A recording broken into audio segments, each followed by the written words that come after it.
Stop trying to make content. Just be the content. Sounds easy, right? Well, that's what we're going to explore in this video as we react to Omar El-Takrori's recent video, so stay tuned.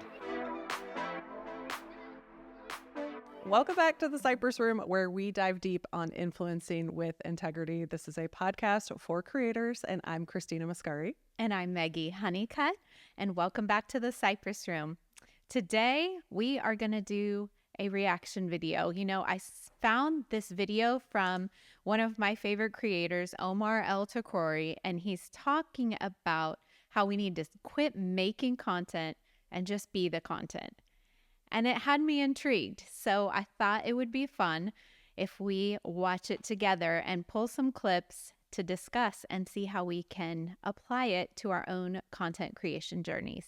You are better off getting started and being consistent by being the content. One thing I want to say is that the beauty of this, and as we break down everything that surrounds this, philosophy, I guess you could say, or principle, is that this is how you don't have to look into the lens and create. So there's a lot to consider, but once you lock in on this, I promise you, this is gonna game change you. And when I implemented this strategy in my business, this was 2022. I had maybe 9,000 followers on Instagram. And by the end of 2022, I had, I think, close to 32,000 followers. And I wasn't making content. I was just being the content. And I was just filming myself doing the stuff. And so, okay, here we are again, reaction video. This was your idea. Why were you so passionate about watching this video? I loved it, by the way. So I'm glad that you found it and sent it to me. Why were you so passionate about this one? I think I liked this and it caught my attention because, as some of you may know, I'm newer in my content creation journey. And recently I've been trying to get in a rhythm of just posting, not only for Cypress Room, but also for my personal account. And this kind of unlocked something in my brain because, to me, the way my brain was working and the way that I was planning out content is, scripting it out, having a list of things I want to film, and really almost creating a video, making a video, planning it out, whether it was a try-on or a tutorial or whatever that might be. And so this video is super interesting to me because he talks about this is the key to being consistent. Yeah. Which is also... I feel like you're already doing. So did that make you like, okay, I'm doing something right? Yes, but it also helped me think about, because like this week especially, I feel like I had like run out of my ideas and I was trying to think of like, okay, what can I film? And I think I've been stuck, and maybe a lot of other people get stuck in this place where, a lot of the creator coaches will tell you, well, you got to bring value. What's your value? What are you teaching people? What is that value you're bringing to the table? And the more that I've been thinking about it and creating content and watching this, I've just discovered even the type of content I like to consume, that there's the connection piece. And I think that's where like what he's talking about comes in. Yeah. It's just filming what you're doing, filming your whole life. Everything's content kind of mindset. So I don't know if that all made sense, but that's kind of where... Before we dive deeper, I feel like I have one more clip that I want to show, and then we can dig into this a little bit more. The funny thing is, I think that people think they have to set aside time to like look into the lens and deliver videos and deliver content. And for some people that can be very intimidating at first. But we all probably can agree that if you're not like showing up digitally right now, you're going to date your business. You're going to date your brand. It reminds me of a story of, I remember our neighbor was getting their front lawn done. So they were changing the front of their house, and they're putting turf, and they put some steps and some rocks, I knew what it looked like before. And then I saw a couple days later how it looked like after. And I was looking at the truck that was outside their house, fixing the stuff, and they didn't have a business on their truck. They didn't have like their logo. They didn't have a phone number. They didn't have anything. All they had was like what they actually did. And in my mind, in Amanda's mind, my wife, she was saying, let's hire them. So like they didn't have the marketing stuff. They didn't like the work they were doing proved enough to us that we should just pay them to do it for us. Because you saw the result in the front lawn. Yeah. And I think there's like that kind of illustration, that story is the same thing that people can create digitally. Mm-hmm. Like, you don't need fancy logos and fancy colors and perfect content and like talking head and like all that stuff. No, you just need people to see that what you do lines up with what you say and that you are who you say you are. Like, okay, so that's interesting. So it's like almost, do you feel like you were setting up the things that you do in your life instead of just doing them? Does that make sense? Yeah, that's exactly what it made me think of. But I guess too, though, it made me think, okay, how can I make it more organic? But in the beginning, I had to be intentional just to create just the habit. to make yourself do it. Yeah. And to get comfortable being in front of the camera. Right. And to figure out like your cadence, if you want to do voiceovers, if you want to do straight to camera and all of that. Right. Yeah. So I like that this video just, as a creator, got me thinking of what it could look like going forward so that I can be more consistent. But tell me, I mean, as a obviously experienced creator, what did it do for you? Nothing? Are you like, oh yeah, old news? No, not old news. Recenter like intentionality behind what I do. I feel like I do some of this, like just capturing in the moment. Actually, where I have been doing it more is on YouTube, because YouTube, I used to just film everything and turn all my shop noise down and then do strictly voiceovers and strictly music. Just because it was easier that way. There's always lawnmowers going, there's kids, there's whatever. And I've come to realize I'm not really authentically capturing what it's like to be out in the workshop with me. The things where I like drop something and I'm like, oh my gosh, or the camera falls or whatever. That stuff is so funny and it's so integral into who I am. So I started wearing my wireless mic all the time when I'm in the shop now, when I'm working on something. So it captures those moments of like, oh shoot, I just dropped this, or oh, I thought this was going to work and it didn't work out. And so people get to come in the thought process with me as I'm moving through a piece of furniture or a project that I'm doing.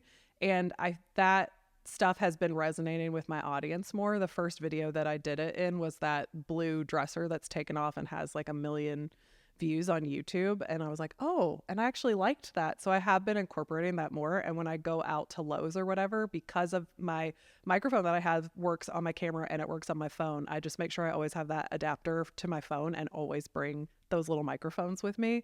And so then I can capture audio like in the store when I see something, I'm like, oh my gosh, I really like that, because you can't recapture that moment. Right. So it's like, okay, some of those things that I have been leaning into, I need to probably lean into a little bit more. Oh, that's so good. Yeah. Yeah. So what kind of ideas did it spark that you can do things differently? Like, do you have any new ideas? Well, I don't know if it sparked new ideas as much as felt like it gave me permission to do the things that maybe I had already thought of, but then when I watched other social media coaches, there was one in particular that had stuck out to me that was really like, people don't want to see what you're doing during the day when you haven't provided a value for them. Like, they don't care. And maybe there's some truth in that, but I think that there are some people that are interested in like a morning routine, or what's your afternoon routine, or a workout, like filming just the things that I'm doing and how I do them, or even filming like when I'm editing a video for the Cypress Room. And I don't know. I think it just gave me permission that like, yeah, those might be interesting to some people. And he talks a little bit about, he would just film himself doing coaching calls, because what Omar does is really specific. He like teaches people how to do video and how to grow their brands. Like, if you guys don't know anything about him, he used to work with Think Media, which is someone that we tout a lot here in the Cypress Room that has helped us learn a lot. Well, things have changed and shifted in Think Media, and they've moved their location, I think, to the Pacific Northwest now. And Omar's in Las Vegas, so he's kind of doing his own thing now. And he has this department podcast that he has put up, which is what we're reacting to right now. It's another great resource for you. And I think it's been an encouragement to us just in the podcast, how he runs it. But it's like, the podcast isn't just the podcast. It's like building his brand And so he talks about just recording the behind the scenes stuff when he's doing coaching calls, and not necessarily sitting down talking to the camera, but just capturing those moments because that stuff that he's saying has value. So it's even like, I'm just thinking about you, and a lot of it is lifestyle based. It's like when you're sitting down to buy your fall shoes, like what was the process? Like, oh, I heard this person. Can you show yourself like scrolling online? Well, I like this one, but oh wait, this one's expensive. Like, do you have people in the process instead of just being like, here's the 2 shoes I picked, which one do you like better? Yeah. You know, just making the experience just like richer and having people like come along with you. Yeah. Those are kind of the things that got me thinking of, like, how can I invite people in to my processes and like the things that I'm doing a little bit more. So What did you do? Can you just break down that reel? I just set up the camera of me setting up a podcast, and that was it. Like a podcast setup, and that was all I did. And like it went crazy. Mm-hmm. And that video landed you a client. Yeah. Like didn't open up your mouth. I didn't look into the camera. Didn't look into the camera once. And just filmed yourself doing the thing that you already do on a regular basis. Yeah. This is like I think a lot of the times we underplay or undermine what we do. Mm-hmm. But the beautiful thing about social media is exposing the reality of what it is you do. You know, like the day-to-day of what it is to be a coach, the day-to-day of what it is to be an entrepreneur. There's just so much there. It's refreshing. Honestly, when people actually do this the right way, it creates this connection with people that follow you, that just know what you're up to and know about you. And in all honesty, all marketing is it's both attracting and also repelling the people that you are to work with or not work with. That's marketing. Attracting the right people that you want to work with and also repelling people that you'll never work with. And when I think about people who just post what it is they do, my friend fights in the UFC. I think he could post more when he's in the gym and like the meals he's eating and like him being with his son. Like these things, like it doesn't matter what industry you're in. You can film yourself doing things without talking. And I feel like that's one huge opportunity. For sure. Okay, so this makes sense with what you were talking about, because you're listening to all these social media coaches and like, well, I can't just do this because I'm not providing value. But what you're actually doing in your day to day is what is like kind of driving your content and driving your brand. right. And it creates connection, which for me is more important. That's how I consume content personally. And so that's what I hope to do. Yeah, I would rather be like on a journey with people and in process with people than follow someone who thinks they know everything about everything. Well, and I feel like that's what keeps people coming back. When you're solely just providing value, because that makes me think like how-to stuff. Yeah. People just come, it's mostly they're searching, coming to you for that bit of information and maybe not coming back again. So, but this also made me think of like recently you posted just you getting furniture out of your storage unit, which maybe you thought was dumb, but like that's the reality of what it takes. Yeah.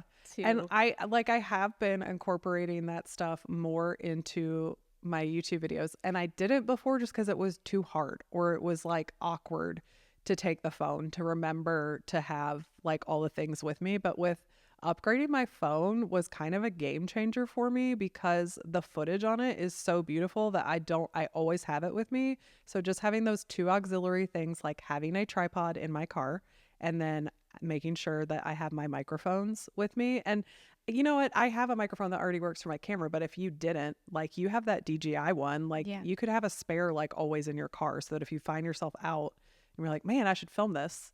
And I don't use all that footage, but it does add like this humanity to, oh, I got to go to the storage unit. Oh, now I'm at Lowe's. Wait, I forgot this. Or, well, I'm choosing between these two things. What should I pick? That's more rich being in the store, showing them what I'm looking at, than being back in the shop being like, now I had this one and I had this one and blah, blah. Like, that's boring. Yeah. So it is more work and it's more effort, but it's just turning that switch on to be cognizant of like, hey, I should just be filming all the time, which is something I think you've heard a lot. Like, everything is content. Don't forget to film it. Don't forget to film it.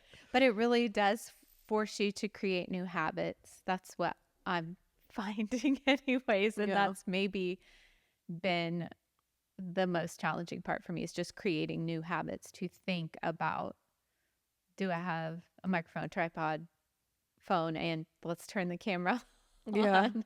So ever in an element where you are opening up your mouth in your business, like that's a great piece of content.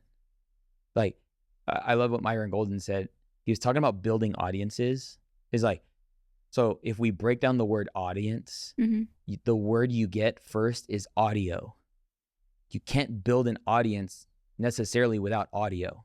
One of the things I have Art do when we go on a trip, let's say I speak at an event, a lot of times when I speak at an event, I'll go to the lobby and then I just get swarmed with people that want to shake hands, say thank you, but they also want to ask me questions. And Art's just rolling the entire time. I have a mic clipped to my shirt, and whatever questions that get asked can be clipped up as content to be posted on Instagram or YouTube Shorts. And it's cool because the question's already there. And there's dude, the reason why I love this is because there is beauty in, I've talked about this in the past, but conviction-based content where like you're talking from a true, transparent, authentic place. You're not trying to perform necessarily, but you are giving this person the answer, and this person represents your audience digitally. So you might be in actually physically together, but because it's captured, this person now represents somebody genuinely asking a question.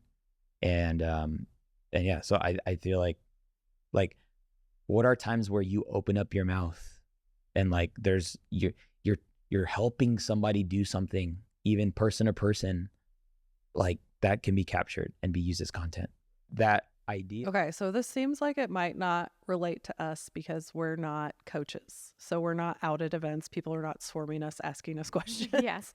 But the things that we do, it's almost like having those internal conversations that we have with ourselves and just having it out loud and capturing that audio, which sounds crazy, but it might work. Like, because again, it's talking about, like, what do you mean? Like, as I'm working on the furniture, like in my head, I'm being like, oh, wait, I don't think I should do this base this way because this is going to be too low. I think I need to cut this an inch shorter. Like, I'm having that conversation with myself and making that decision in my head, but then actually saying that out loud so that I'm capturing the audio. And it's like the same thing that I said when you're going through the thought process of like, I want to buy a new pair of jeans. Yeah. Like, what am I looking at? Oh, I don't like this style because da-da-da-da-da-da. I'm going to look at more. I'm going to do a search and filter for a baggier style because I want a baggier jean this season. So it's like all that stuff is happening in your head, right? But you don't normally say it out loud. So I feel like we would definitely have to train ourselves to do that. Absolutely. To capture that audio. But the process is very interesting, I think. But we talked about too, like, I show a lot of things. Like if I'm buying something for my home, here I am unboxing it. But what if I go to Walmart and I am brave enough to set up that tripod and I'm brave enough to have my microphone on and I'm like looking at a vase and I'm like, oh, this is really pretty. I like this. Oh no, it's kind of flimsy, and put it back. And I'm not necessarily like talking to the camera. I'm just talking to myself, but I'm capturing that moment of me making the decision for what item I'm going to get. Okay. I'm also just thinking about, this give me so many ideas. I'm glad we're doing this. So I was thinking about your clear protein journey that you've been on. And it's like, what if you're brave enough to set up a tripod when you're like perusing the clear proteins at Walmart? And what if someone just happens to walk up to you and be like, oh, I like this one. Oh, that one's terrible. And what if you just like capture a conversation with somebody? I don't know. I'm brainstorming here. No, but it's like being brave enough to just capture the stuff. And I think Omar has a little easier because he has a team, which he mentions in the video. Yes. It's like, I have someone just following me around with a camera all day, and we just make sure I have this microphone on. We would have to be a little bit more intentional about it. Yeah. But I like that it's sparking, like getting the wheels turning to think. I think he has a lot of good suggestions that could be applied to a lot of different genres of content creation. But I'm saying like this is just an easy way to be consistent, right? And maybe I'm saying like you're like the limited belief people are like, well, that means I'm going to need another person. Well, the reality is if that by me telling you this or you listening to this, that other person doesn't have to be uber talented. They don't need to know everything. They just need to capture everything. Well, I mean, we kind of just talked about this, but it's like the tripod could be your best friend or your children. Yes. They can hold a camera. It doesn't have to be good. Yeah. I don't know. The thing that caught my attention was just his comment about limiting beliefs. So huge. Because I think we could any content creator can make up a million excuses about why they can't do XYZ. But it's the people who are successful are the ones who are able to step out of those limiting beliefs and just figure out a way to make it work. Right. And it would be so easy to sit here and watch him and be like, yeah, but you have video experience. You know how to make things look good. You have audio experience. Like you have all this stuff, like those limiting beliefs. But like, why not take the things that are sparking something in me and just try them instead of just sitting here and spiraling in that negative talk? I mean, we're our own worst enemy sometimes of why we can't grow and just become more successful. So yeah, and I love that his team like kind of plays devil advocate and they like ask the questions that we're literally asking. I know. It made me think of like, as I'm creating content, we've had a bunch of people on here who have talked about perfectionism being like your worst enemy. And I can tend to get caught up in that. And even like the stuff I've been putting out lately, like it's not all perfect, but I'm just determined to just put it out and get a little better every time, whether the lighting wasn't perfect when I captured it or the audio wasn't perfect. So I think that's a limiting belief too, is the perfectionism of like it needs to look perfect and have perfect audio before I can even put it out there. And yeah, well, and the thing he keeps saying too is like he said that he just filmed himself for a year, just like coaching calls, and would pull clips from that. It's like sometimes do we overcomplicate it, and are we trying to like make something so hard instead of just being like who we are and capturing it? Because isn't that why someone's going to follow us in the first place? Yeah. And it's just, it feels more authentic. Right. You just have to have, I guess, you have to be crazy enough like us to just put your life on the internet. It is pretty crazy that we're doing that. But it is. I don't know. It's not all just about, oh, this is my bank account and this is how much I'm successful. It's like, it's the creative process. It's the putting yourself out there. It's the community. It's the connection points. So I think sometimes when we're listening to social media gurus, we just get wrapped up in the bottom line, but it's like, why did I start this in the first place? Exactly. And going back to that why, it's like, well, because these are the things that I'm passionate about and I want to share it with other people and I want to encourage and uplift and all the things. So yeah, I remember I did a call for Justin and Ryan, and there was a moment where the guy asked a question and I was like, can I like just give you like a hard coaching moment? And he's like, please. And like that clip got like 800,000 views, and it was during Q&A. Like it wasn't even me doing my talk or my presentation. It was like he just asked a question, and I didn't realize that what I told this guy with Coach Omar hat, it was like a trigger moment for everybody else, because I was telling people like, you believe that everyone's gonna watch your content when you start out, when the reality is it's the least amount of people are gonna watch your content. And no one will ever always see your stuff. So like create it. And I think it just like dig deep for people, because they're like, shoot, man, like I think everything we're going to post is going to be seen by everybody. That's not the case. And so it hit a trigger. Now I have the data from a moment like that being captured to maximize on that trigger. I can create messaging around that, marketing around that. I can write an email about that. I could create a teaching around that. But like I didn't have to it's almost like it's like the benefit of capturing things. Actually, because sometimes if you're truly an expert, you'll say things and not even realize, like, I never thought of that before, but that's so true. Mhm. So I think there's two things that There I are love. two things. Okay, Yeah. good. So I love that it kind of centers around the idea of repetition. I know we've talked about that. We talked specifically about it with Stefana, Yeah. about how important repetition is in your business. And like he said, we think everybody is Sees everything that you do. sees everything, but that's just not true. And that's exhausting thinking about how much content you would have to put out if everything Exactly. you put out has to be new and fresh. Exactly. But I love too that that one thing he put out as a little clip sparked people's interest, and then he not only figured out, well, okay, let's repeat it all these different ways, but then he can create other marketing, and it's like a springboard for other stuff too. Yeah. So have you seen that?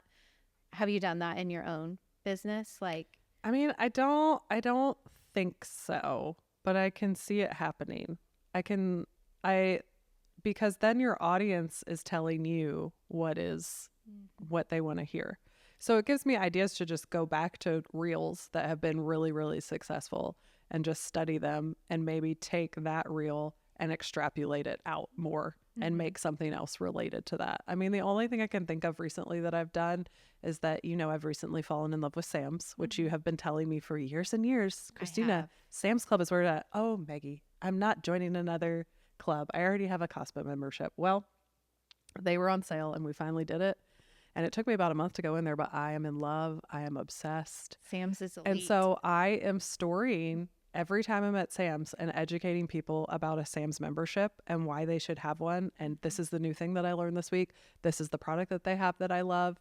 And people are actually showing up in my DMs and saying, hey, I'm a Costco person, so what do you love at Sam's? Let me tell you. These are the things that I love about. And it is authentic. It is true. And I'm there once, maybe like once a week or once every 2 weeks. And so every time I'm there, I'm storying because I want people to know, like, I am a Sam's person. And the great thing about that is that I have figured out I can monetize that because I looked in one of my programs that I have for affiliate linking. And while Sam's doesn't have where you can get products, affiliate sales off of products, you can get affiliate sales off of memberships. So I'm really crafting that message around people that maybe don't know about Sam's and then saying, like, hey, here's a membership, you should get one. And by the way, I earn commission. Thank you so much. Yes. And so maybe that's one that I'm doing that I wasn't really cognizant of. So Did I get both of the things that you got out of it? You said that. yeah. too. That's exactly because Okay. I was like, well, I actually like the point of what he's saying. Yes. But then he turned it into a teaching moment of, I was just capturing me doing a coaching call, but then I extrapolated that out. But like what he said in the coaching moment was just amazing too. So I'm like, Yeah. wait, we need to talk about both of those things. Well, I'll say too, this is, I do your email marketing right now. And that's also, though, how I try to come up with ideas for emails is stuff that has sparked the attention of your followers. Yeah. And then, And Putting what it people are writing back in DMs about and Yes. asking me questions about. Yeah. yeah. It makes sense. Yeah. So I think that it could just keep going of all the things you could do with Yeah. as you're extrapolating those Yeah. things that people are really responding Mhm. to. Mhm. So- And it is an example of me just outliving my life. I did not plan that. And I got huge responses to it, and I never thought that I would have. Like the thing I've gotten the most DMs about in the past 2 months is Sam's, which is crazy. Because Sam's It's is the best, amazing. and I tried to tell you for forever. Well, and I will tell you, I'm doing an aside. Sorry, y'all. We're gonna go off the rails for a second. My kids are all packing their lunches now, and my kids used to buy, and it got to the breaking point this year. We're at my kids' school because it's my older two go to private school. They have to bring the food in, and they don't have a cafeteria. Their lunches are like between $12 and $14 a piece, and I was like, absolutely not. We are packing now. We're a packing family, and so we've been discovering things at Sam's that they like, and then I can buy them in bulk, and they're packing their own lunches. So life skill, saving money. I mean, goals. yeah. So that's probably more good. content that I can extrapolate out to share about Sam's. Are you wasting money with your kids buying food every day? You probably are. Oh, it's so good. That's the answer. So if you're listening to this, no matter what you're doing in business or as your career, you just have to make it look attractive. Yes. But the thing is, and if you haven't listened or watched Myron Golden's episode prior to this one, please watch about it, because we talk about operating from a place of values, and it's like, I'm attracting who I attract, not because I'm trying to attract them, but because I'm simply being who I am and showing who I am. That's like pretty much it, right? Like, this is how you make what you do attractive. Like, I posted a post while we were in Huntington Beach on vacay, and I posted a carousel of our family, and then I wrote the caption, and I said, the life I'm creating for my kids is done through video. So now I'm making video more attractive. While I was away with my family, I got 17,000 views on my podcast times 2, because I was gone for 4 days. So it was like every 48 hours, I got 17,000 views. Like I'm painting this picture. That's the marketing brain though, you know? It's kind of going a little bit more deeper, but like, yes, like I think it is everyone's responsibility as entrepreneurs to make what you do look attractive or fun. Because here's why. Because the only reason why people do something in life is because they feel like it. True. That's it. So how do you create the feeling for people to want to do something you're doing? In my opinion, it's by making it attractive. She's coming in dropping the facts. I love that because it's like, this is exactly what I'm thinking. I'm like, yeah, but I'm not you. So doing that limiting belief. And he's like, okay, let me go further. And she's like, oh, actually, okay, what it is like you're making it look attractive. Yeah. So that's an interesting perspective. It is, but I guess that's probably why we watch the people we do on social media, right? Yeah. Like, they've made whatever they're doing look attractive. Like, especially you think of a lot of lifestyle influencers who are just literally like doing Walmart trips, and they're every day cleaning their house. They've made it attractive to and the people that are becoming like more attractive to me that I love to watch their content, I'm just thinking of a few people that we've had on the podcast, like Delancey. She's one of my favorite people to watch, and she just lives in an average home. And she's just a mom, and you know, she shows clothes from Walmart and different things, and it's not this like aspirational thing like influencing and content used to be. And it's like, yes, I am a bargain shopper, and I am not gonna buy these luxury brands and have a completely decorated home. Like, I buy a lot of things from Walmart now. I buy a lot of things from Sam's, and those are the type of people that I'm following. I don't need like this brand name luxurious lifestyle, and I love finding a deal, and I love talking about a deal. So I mean, it makes sense. Like, it doesn't have to be, I don't know, I just feel like influence, I guess, is changing a little bit compared to what it used to be. Yeah. I think of one of my favorite creators on TikTok. Her name's Patience Wolf with Trailer Park Pretty, and she's really documented just her time from the time she was a single mom with 2 kids living in a 2-bedroom, 1-bath trailer to now she actually did a partnership and got a brand new manufactured home. That's cool. But the whole time, her whole message has been to be content where you are. Yeah. And like how she's made the most of every space, and how she's always felt richly blessed, and like her messaging has never changed, although now her life has really changed. Yeah. And I think she's made that look so attractive, just being content with where you're at, and what you have, and really she always talks about treating everything like it's such a blessing, because it is. And I do think that is a very attractive thing to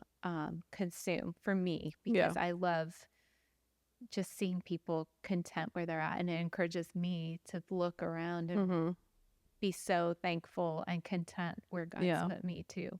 Well, and that makes sense too. Like, what attractive isn't necessarily like, oh, they have the best clothes and the best skin and the best hair. It's almost like being content and having joy in every circumstance. And maybe that's why I'm following the people that I follow, because they have positive attitudes and they're Yeah. encouraging. And that's attractive. Yeah. The way I know I love certain followers because the way they talk about their spouse or the way they talk about their families, or just, to me, it's almost like an attitude or like a heart posture that comes through people's messaging that makes it attractive to me. But I thought that what he was saying, even, you know, no matter what the genre, I think of the car mom. She's made cars, like, and the car buying process, something that women, generally speaking, found very unattractive for a very long time, has made it more approachable and attractive to people as well. So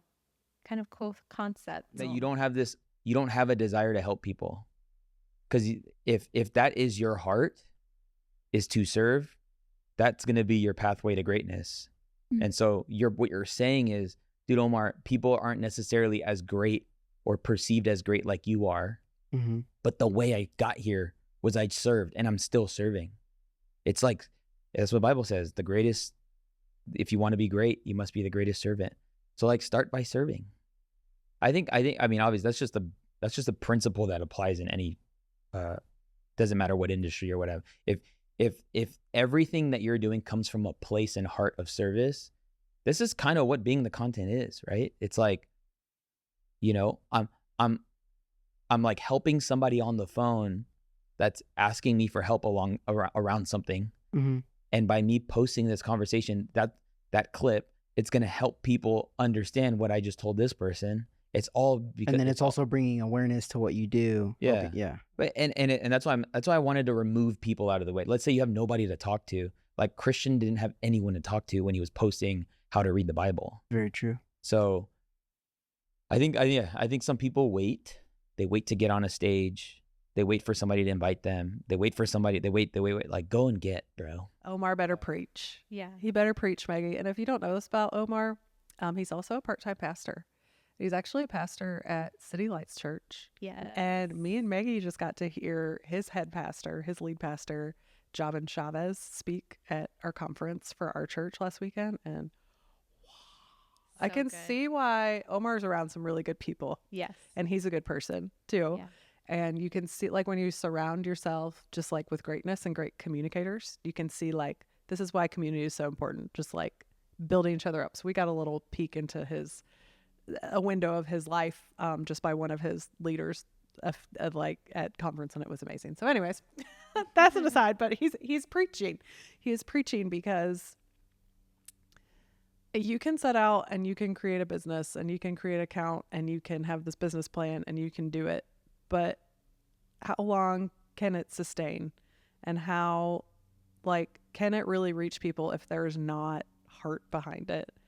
And having a heart of a servant and showing up and serving people and not expecting anything in return, I think is one of the best things you can do in life in general, in business and just in life in general. Yeah, I think you're right. It just got me thinking, even for my own stuff, like how does it apply to me? How can I serve? I think that's my heart, but I guess I get tripped up when it's more like lifestyle stuff. Like how can I be serving in that position? And maybe it's just being a hype person for other people in the same niche that have paved the way for what I'm already doing. I don't know. It's got my wheels turning. Yeah. You know, because I think that's the heart behind our podcast for sure. But I want to also do that in my personal platforms as well. Yeah. Well, and it just, I always talk about this. I've been doing this for 5 years, full-time for 5 years, but I started in 2013. And the reason that I ever made my first piece of content is because I was trying to learn how to paint furniture, and there wasn't a lot of resource out there to learn how to do it video wise. So I said, well, I've learned from these two people.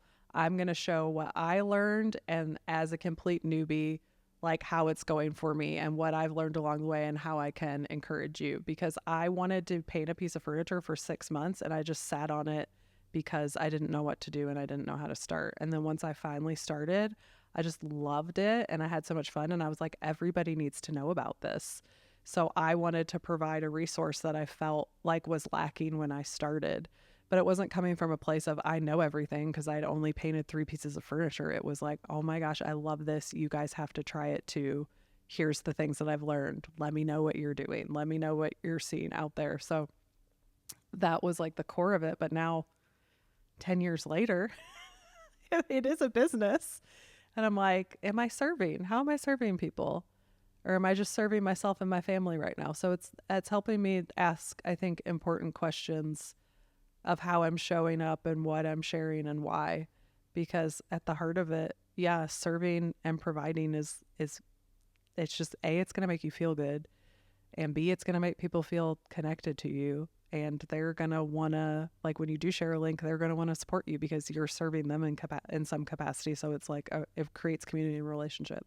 So it all makes sense. I mean, I feel like it's stuff that I've heard before, but just reminding yourself of it and giving you fresh perspective. Yeah, I think this video is great for somebody who's new to content creation like me, but also for anybody who's feeling like stuck or maybe in a rut.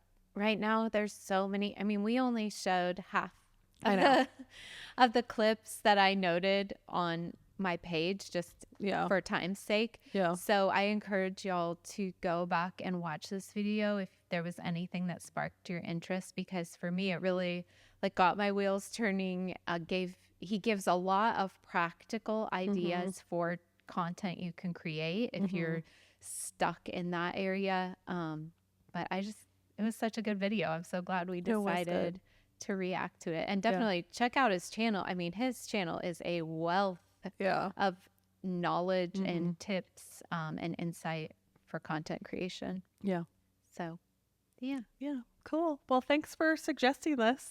These are always fun to sit down and do and just chat. And it's definitely sparked a lot of things that I want to go sit down and kind of make some notes on. And I think it'll just be in the back of my mind as I'm creating content, as I'm living life. Yeah. Capturing it. My poor kids.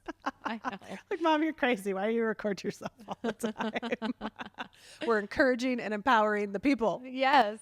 But I love that kind of what we're doing too is twofold, because not only are we creating content to, try to grow our brand and our businesses, but then we get to take that information and just share it with you guys. Yeah. And we get to talk about it. And so it's like, it is double fold every time we're making content, because not only are we growing our brand, but we're trying to learn and encourage other people who want to start creating content. So we're double dipping. We are double dipping. So we got to think that every time we're picking up that phone, this is double dipping. I'm learning something and I'm going to share it with the people. Exactly. Well, do you want to share your favorite things? Oh my gosh, I don't even have one. Well, I have one. Okay, you go first and maybe I can think of something. Okay. Well, I think I've documented on here my journey of finding pants that are not high rise, because that seems to be the trend now, but thankfully mid-rise and low-rise pants are coming back in style, and I'm actually wearing them today. My love for Madewell jeans runs deep, and they introduced this new style called the mid-rise 90s straight jean, and they are dreamy. They're just the perfect. Okay, and you say mid-rise, but where does a mid-rise hit your belly button? These hit just above mine. Okay, so that is a high-rise pant for me, though. Okay. I just want to clarify. I am 5'4" and I'm very short-waisted. So I think on a normal person, they would probably hit like at the belly button. Yeah, you think? Be a true mid-rise. Okay. So keep going. I'm sorry to interject. If you want specifics, they're like a 9 3/4 inch rise. Okay. So is that from your lady regions? From your crotch? Can we say crotch on here? Well, I guess we're going to find out. Your belly button. Or your crotch up is the rise. And they are the perfect amount of stretch and structure. They like kind of hold in everything that needs to be held in, but they're super comfy. I always order a size down in Madewell denim, but they are perfection. And Madewell was having a sale. They have sales several times throughout the year, and they are sometimes part of LTK sales, so keep your eye out for that. Okay. I like them so much. I ordered them in black wash too. Okay, awesome. I need jeans, so this is good to hear. All right, I'm going to pull up my other thing. But And you're a it's- high-rise girly. I am a high-rise girly, but I feel like the times are passing on the high-rise, and I'm just very sad about it. But I do need jeans because, you know, the jeans that I have, I bought maybe 2 years ago, and they're I thought they weren't skinny jeans when I bought them, but they're basically just like one step up from a skinny jean, and like the leg is loose, but it is not baggy enough. So I need to get ones that have a little bit baggier legs. I'm like, I put some on the other day. I'm like, this is a straight leg. This feels like a skinny jean, just because of how like drastically we've gone to like the baggy jeans. It just doesn't feel. The ones that I bought 2 years ago don't feel baggy enough. They were like my gateway, my gateway jean. So I need to look into that. Okay, something. I feel bad about sharing this because this was a product that was gifted to me, because I probably would have never bought this because of the price, which I'll go over all of that. But I love it, and I'm almost out of it, and I am going to repurchase it. So I feel like it is safe to share on here.